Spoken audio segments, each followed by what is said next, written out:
AutoCAD সফটওয়্যারে first সেটিংগুলো করার নিয়ম আমরা খুব সহজে সেটিংগুলো করে নিতে পারি। ফার্স্টে যে সেটিংটা করতে হবে ইউএনটা হলো ইউনিটস, ইউএন লেখে এন্টার। টাইপ থেকে আমরা কি দিব, ইঞ্জিনিয়ারিং 0 ফিট 0 ইঞ্চি, তারপর ওকে দিব। নাম্বার 2 ডি লেখে এন্টার। ডিটা কি, ডিটা হলো ডাইমেনশন। মডিফাইতে ক্লিক করবেন। এখান থেকে primary units same engineering 0 feet 0 inch. টেক্সটে যাবেন। টেক্সট থেকে এখান থেকে আপনি একটা স্ট্যান্ডার্ড সাইজ দেখবেন, আপনি 3 ইঞ্চি দিতে পারেন, 2 ইঞ্চি দিতে পারেন, সমস্যা নেই। লাইনসে যাবেন। ওকে, লাইনে যাওয়ার পর এখান থেকে আপনি চাইলে কালারগুলো চেঞ্জ করে দিতে পারবেন। কি কালার দিতে চাচ্ছেন এখান থেকে করে দেবেন, বাই লেয়ার করে রাখবেন। পরবর্তীতে কোনো সময় যদি কালার চেঞ্জ করার প্রয়োজন হয় এখান থেকে কালারটা চেঞ্জ করতে পারবেন।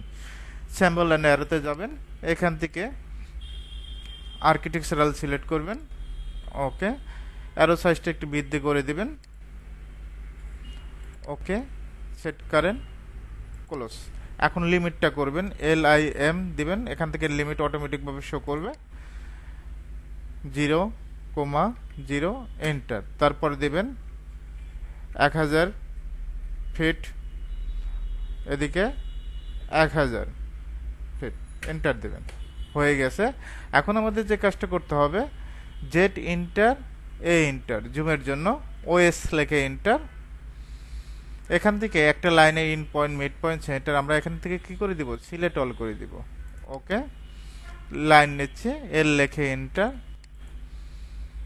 লাইনটা স্ট্রেট করার জন্য F8, এল লেখে এন্টার। 20, জাস্ট এন্টার দিবেন। তারপর জুম করবেন, ডাইমেনশন চেক দিব, DLI লেখে enter. First point click, second point click.